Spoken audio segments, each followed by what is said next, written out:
Assalamualaikum warahmatullahi wabarakatuh. Hai guys. Nah, kali ini aku dan partner-partnerku mau membahas seputar akidah akhlak dengan tema induk akidah tercela. Nah, sebelum itu aku mengenalin ke kalian partnerku. Ada Siti Fadila Nimsaadah, kemudian aku sendiri Ainun Maisar Ali, Hasya Umratul Maulidia, dan Angga Suhaimi. Nah guys, yuk simak pembahasannya. Baik, di sini saya akan menerangkan tentang pengertian akhlak tercela. Apa sih akhlak tercela itu?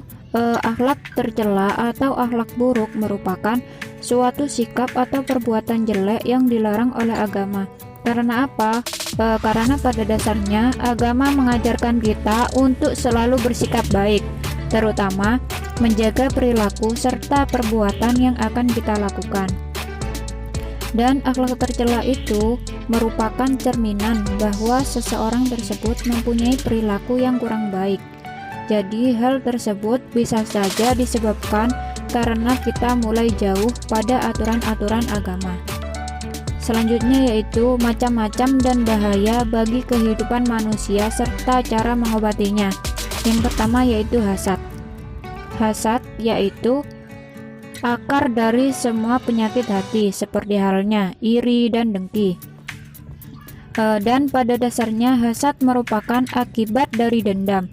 Dan dendam merupakan akibat dari kemarahan dan kebencian terhadap apa yang dilihatnya. Dalam kitab Durratun Nasihin disebutkan bahwa bahaya yang ditimbulkan dari rasa dengki atau hasad yaitu yang pertama dapat merusak ketaatan, yang kedua yaitu menjuruskan kepada perbuatan maksiat, yang ketiga yaitu meniadakan syafaat, yang keempat masuk ke dalam neraka, yang kelima menyebabkan suka menggoda atau mengganggu orang lain. Yang selanjutnya yaitu mengakibatkan rasa letih dan takut yang tidak ada gunanya, bahkan selalu dibarengi dengan perbuatan dosa dan maksiat. Selanjutnya dapat menyebabkan buta hati, di mana ia tidak dapat menerima dan memahami hukum-hukum Allah dengan baik. Dan yang terakhir yaitu dapat menyebabkan kegagalan yang pada akhirnya tidak bisa mencapai apa yang menjadi maksudnya dan selalu dikalahkan oleh lawannya. Selanjutnya yaitu beberapa cara untuk mengobati penyakit iri, yaitu yang pertama melawan hawa nafsu yang dapat menarik seseorang dari kebenaran dengan cara melakukan sesuatu yang bermanfaat bagi objek iri hati. Yang kedua yaitu menyadari dengan sungguh-sungguh bahwa iri hati tidak akan pernah memberikan manfaat bagi pelakunya. Yang ketiga yaitu menyadari bahwa apa yang seseorang peroleh sesungguhnya dari Allah dan juga akan kembali kepadanya. Yang terakhir yaitu takwa. Takwa sendiri memiliki perasaan takut terhadap Allah dan iman yang tinggi, sehingga dapat menjauhkan seseorang terhadap dugaan-dugaan yang salah atas ketidaksesuaian karunia. Kedua, riya. Riya merupakan perilaku terkeji ketika seseorang melakukan ritual ibadahnya hanya untuk memperoleh tempat di hati orang lain. Akar sumber riya adalah keinginan, yakni menginginkan sesuatu dari sumber selain Allah, yaitu manusia. Misalnya, keinginan untuk selalu dipuji, pandangan masyarakat akan kebaikannya, kedudukannya, dan lain-lain. Adapun yang menjadi tanda-tanda riya menurut Imam Maulud adalah pertama, malas dan kurang melakukan sesuatu yang semata-mata karena Allah Subhanahu wa taala. Misalnya, ketika berada di rumah tidak ada rasa keinginan untuk membaca Al-Qur'an, namun ketika banyak orang seperti di masjid, ia membaca Al-Qur'an dengan suara yang merdu. Yang kedua, meningkatkan perilaku-perilaku ketika dipuji dan menurunkannya ketika tidak ada pujian. Adapun cara untuk menyembuhkan penyakit seperti ini dapat dilakukan dengan dua cara. Yang pertama, melepaskan penyakit riya sampai akar-akarnya, yaitu cinta kedudukan dan jabatan. Yang kedua, mencegah akibat-akibat buruk yang muncul dari penyakit riya ketika beribadah. Ketiga, ujub. Ujub merupakan sifat tercela di mana seseorang membanggakan diri sendiri karena merasa memiliki kelebihan tertentu yang tidak dimiliki oleh orang lain. Seperti ujubnya orang alim yang merasa dirinya telah mencapai kesempurnaan dalam ilmu, perbuatan, dan akhlak. Nah, biasanya orang yang menyandang sifat ini, ia melupakan bahwa nikmat yang ia peroleh adalah pemberian dari Allah, melainkan dari usahanya sendiri. Sifat ujub selalu diikuti dengan idlal, mengharap balasan. Nah, sebab itu setiap orang yang melakukan idlal pasti ia memiliki sifat ujub. Namun, tidak semua orang yang ujub melakukan idlal.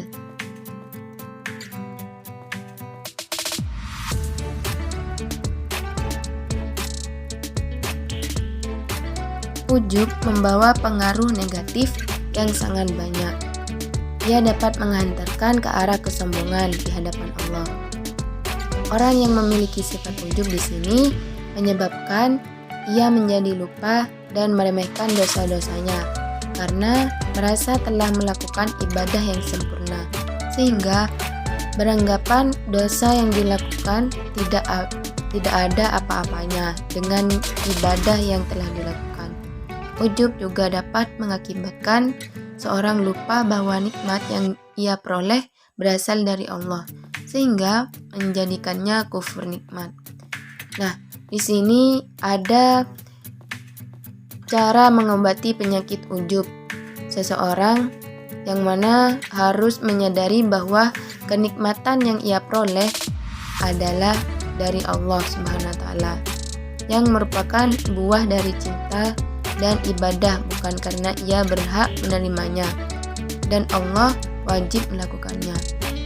Kemudian cara yang lainnya harus ada selalu menanamkan ketakutan akan hilangnya nikmat itu akibat ujub yang dilakukannya.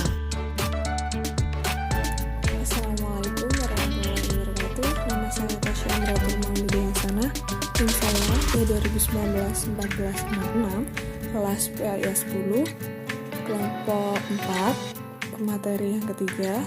Saya akan menjelaskan penjelasan tentang takabur, di mana takabur atau sombong secara bahasa memiliki arti yaitu membesarkan diri atau menganggap dirinya lebih dari orang lain.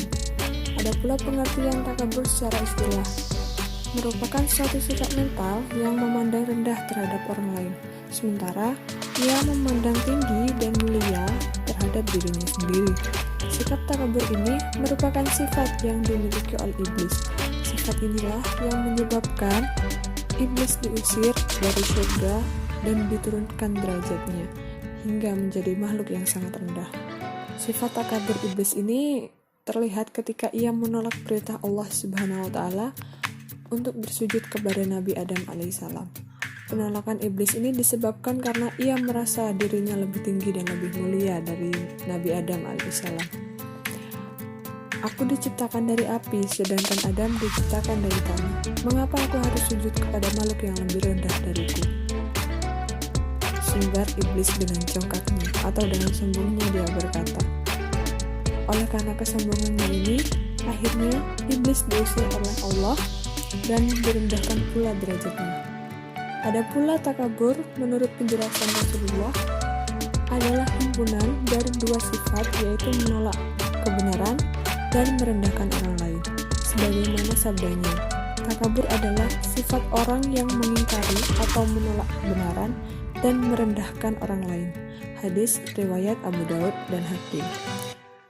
Dari pengertian takabur di atas dapat kita temukan ciri-ciri orang yang takabur, yang suka memuji diri dan membanggakan kemuliaan diri, harta, ilmu, keturunan, dan sebagainya. Yang B, suka meremehkan orang lain. Yang C, suka mencela dan mengkritik orang lain dengan kritik yang menjatuhkan. Yang D, memalingkan muka ketika bertemu orang lain. Yang E, berlagak dalam berbicara. Yang F, pemborosan dalam harta benda. Yang G, berlebih-lebihan dalam berpakaian dan berhias. Di mana takabur merupakan salah satu akhlak yang tercela. Banyak ayat Al-Quran dan hadis yang menjelaskan tentang keburukan sifat takabur tersebut. Antara lain pada firman Allah dalam Al-Quran surat Al-A'raf ayat 146 yang memiliki arti, aku akan memalingkan wajah orang-orang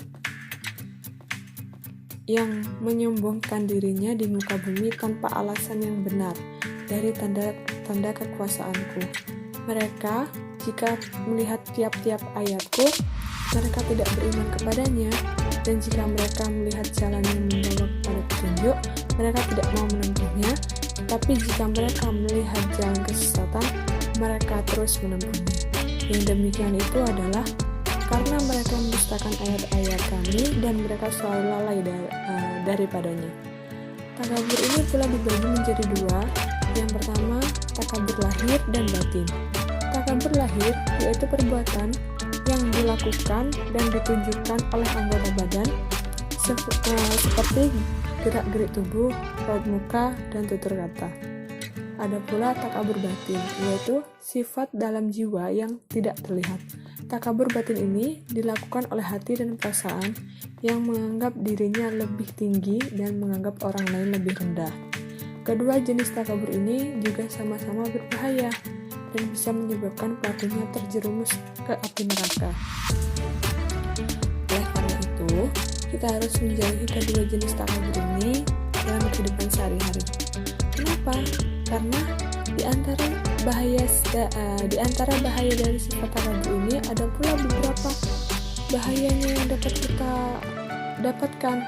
Yang pertama, merusak pergaulan manusia, merenggangkan hubungan silaturahmi, dan menghalangi kasih sayang serta sikap tolong-menolong. Orang yang sombong pasti dibenci orang lain karena kesombongannya. Mereka akan segan berhubungan dengan dia. Hal ini berarti mengurangi pergaulan. Yang kedua, menumbuhkan permusuhan karena orang yang takabur dalam berteman selalu membeda-bedakan dan mendiskriminasi orang atau kelompok lain yang tidak sederajat dengan dirinya atau kelompoknya. Yang ketiga, sifat takabur ini akan menumbuhkan sifat-sifat buruk lainnya seperti dengki kepada orang lain, marah, sombong, khianat, dan sebagainya. Orang yang takabur tidak akan segan-segan menggunakan sifat-sifat buruk tersebut demi mempertahankan kemuliaannya atau mempertahankan derajatnya. Yang keempat, sifat takabur akan menjadikan orang tidak berkembang dan beku. Oleh karena usaha-usaha melakukan perbaikan terhadap dirinya itu tidak ada. Orang yang takabur beranggapan bahwa dirinya itu sudah baik, hebat, terhormat, mulia, istimewa, dan sempurna. Karena mereka yang memiliki sifat seperti itu, maka mereka tidak akan berusaha untuk menjadi lebih baik karena mereka pikir mereka itu sudah yang terbaik. Yang kelima, sifat takabur ini menjadi penghalang masuk surga karena menghalangi manusia berakhlak mulia yang merupakan pintu surga. Yang keenam, sifat takabur atau sombong ini mengakibatkan pemiliknya tidak mempunyai perasaan untuk mencintai dan menyayangi sesama saudara yang mukmin sebagaimana mencintai atau menyayangi diri sendiri. Yang ketujuh, orang yang takabur akan dimasukkan ke dalam neraka dan mendapatkan hukuman yang sangat berat karena yang berhak sombong itu hanyalah Allah. di mana sombong adalah selendang Allah. Barang siapa yang berani memakai selendangnya, Allah akan murka dan menjatuhkan hukuman yang berat kepadanya. Yang kedelapan, orang yang takabur akan lupa diri, siapa dirinya, dari mana, dan hendak kemana dia sebenarnya. Dengan memperhatikan beberapa bahaya dari penjelasan tadi, dapat disimpulkan bahwa sifat takabur ini tidak hanya membahayakan diri sendiri, tetapi juga membahayakan orang lain juga. Orang yang bersifat takabur ini menjadi hina di hadapan Allah, demikian pula di hadapan orang lain. Justru akan ditampakkan. Seorang yang menjauhi sifat takabur dengan sendirinya harus berusaha bersifat rendah hati atau tawadhu. Dengan ini dia memilih bersikap rendah hati, justru akan mengundang atau menguntungkan diri sendiri dan menunjukkan kenyamanan bagi orang lain. Pembahasan yang kelima, Hubbud dunya. Hubbud dunya adalah cinta dunia yang berlebihan, merupakan induk segala kesalahan serta perusak agama, yaitu mencintai kehidupan dunia dan melalaikan kehidupan akhirat. Penyakit inilah yang menyebabkan seorang muslim menjadi lemah, sehingga musuh-musuh dengan leluasa menebar rasa takut dan sifat pengecut dalam dirinya. Syaitan dengan mudah menyesatkannya. Sementara orang-orang kafir dan musuh Islam lainnya memandangnya dengan sebelah mata. Mencintai dunia akan mengakibatkan banyak melakukan kesalahan dan dosa ketika hidup di dunia. Firman Allah Subhanahu wa taala dalam surat Al-Hadid ayat 20. Bismillahirrahmanirrahim. I'lamu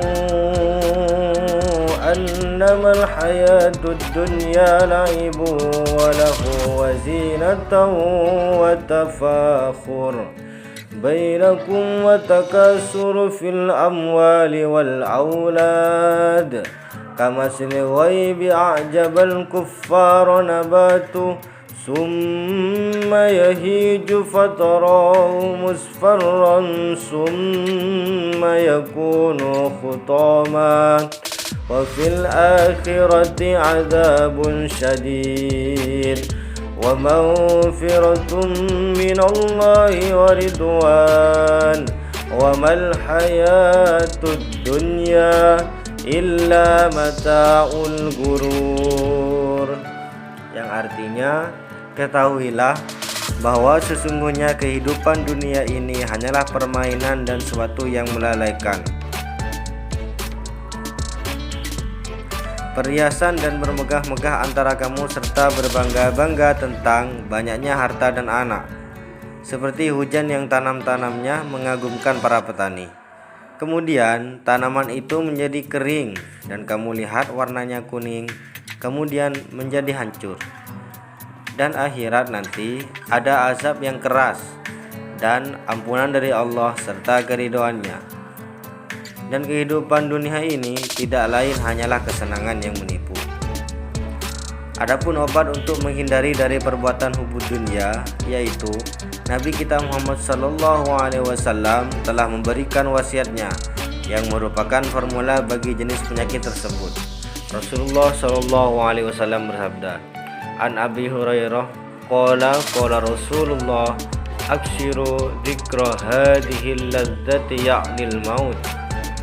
Abu Hurairah radhiyallahu an meriwayatkan bahwasanya Rasulullah SAW bersabda, berbanyaklah oleh kalian mengingat penghancur kelezatan, yaitu kematian.